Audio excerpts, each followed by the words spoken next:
السلام عليكم ورحمة الله وبركاته. بسم الله الرحمن الرحيم. ده أول فيديو معانا في حاجة اسمها What is the meaning of programming، يعني هفهم يعني ايه البرمجة من الأول كده. أول سلماية في البرمجة فهي ان انا افهم الأول ايه المصطلح اللي انا داخلة فيه ده، او ايه الدنيا فيه، ايه الدنيا. انا محتاجة افهم ان البرمجة دي ان انا بقول للكمبيوتر يعمل ايه بالظبط عن طريق كتابة اوامر بلغة هو بيفهمها. يعني ايه؟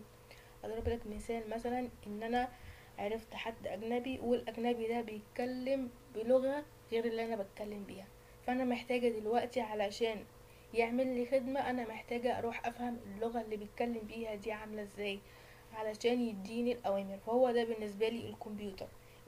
الكمبيوتر ده بيتكلم بلغة، مش لغة واحدة، بيتكلم بلغات كتيرة جدا علشان يقدر يحللي مشكلة او ينفذ لي الفكرة. فانا محتاجة اتعلم اللغات دي، او على الاقل لغة 2 او 3 علشان ينفذ لي الفكرة بتاعتي. طب انا دلوقتي خلاص عرفت ان الكمبيوتر ده بيتكلم بلغة معينة، هعمل ايه بعد كده؟ هعرف دلوقتي انظم طريقة تفكيري. هل انا هعمل ايه؟ موقع، لعبة، ابليكيشن، هعمل ايه؟ طيب، فانا بعد ما بقرر ما بعمل ايه بعدها على طول بختار اللغة اللي انا هتكلم فيها مع الكمبيوتر.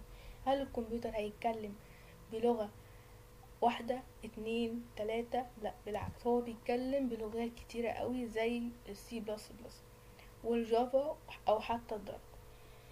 لكن السي بلس بلس هي بالنسبة للغات البرمجة هي الاساس والاقوى، لانها بتأهلك او بتخليك فاهم اي لغة بعد كده، لانها الاصعب.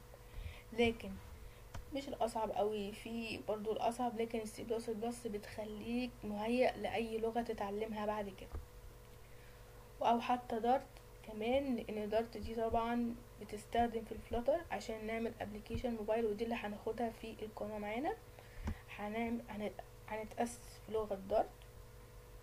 بس انت محتاج الاول تفهم ايه هي البروجرامينج وايه هي الدنيا. بس ارشح طبعا ان انت تبقى معاك سي بلس بلس الاول، وبعدين تخش على ده بحيث ان انت تكون قوي مميز عن اي مبرمج تاني. طب خلاص، انا تمام كده، اخترت اللغة بتاعتي. خلاص، عرفت ان البرنامج الكمبيوتر بيتكلم بلغة معينة. هل هو هل هي هل هل الكمبيوتر هيفهمني زي ما بفهم لو انا اتكلمت باللغة؟ خلاص كده الدنيا تمام. خلاص هبدأ اكتب بقى الاوامر اللي انا عايزاها، واخترت اللغة وخلاص كله تمام. هل هيعمل حاجة تانية؟ لا.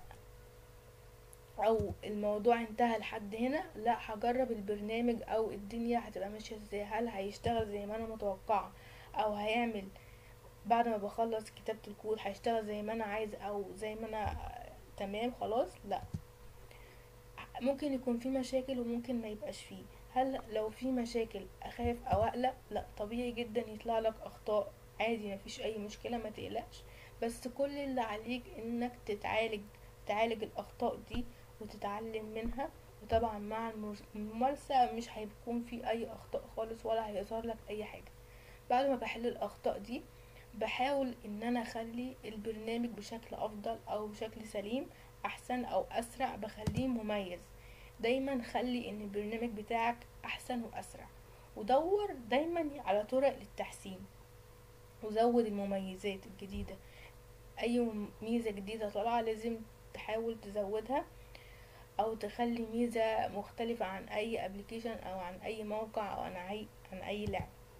طب أمثلة بسيطة للبرمجة. الأمثلة البسيطة للبرمجة هي مثلا ابلكيشن شات زي الواتساب اللي بيبعت لصحابك رسائل. دي فكرته طبعا ابلكيشن ولغة معينة وطريقة طريقة كود معينة، وبعدين بحل المشاكل لو فيه واتعلمت منها. خلاص انا دلوقتي بقيت مبرمج كويس قوي، وخلاص تمام. ازاي فهمت طريقة التفكير بتاعة البرمجة او الترتيب بتاعها عامل ازاي. دلوقتي احنا هنعرف امثلة، وعرفنا الامثلة خلاص. بس اهم حاجة معانا ان احنا مش البرمجة عمرها ما كانت كتابة كود وبس. او انا فهمت ان البرمجة دي هي كود، او هي في الاساس لغة تفكيري اللي انا بترجمها في كود، اللي انا عايزة احقق افكار اللي في دماغي دي انا بترجمها في كود والبرنامج بينفذها لي. لكن البرمجة عمرها ما كانت ان انا اكتب كود وخلاص، لا، ده انا بترجم الافكار بتاعتي في صورة لغة برمجة علشان الكمبيوتر ينفذ لي حاجة انا عايزاها. ومع الوقت والممارسة هتلاقي نفسك بقيت محترف مبتكر في مجال البرمجة.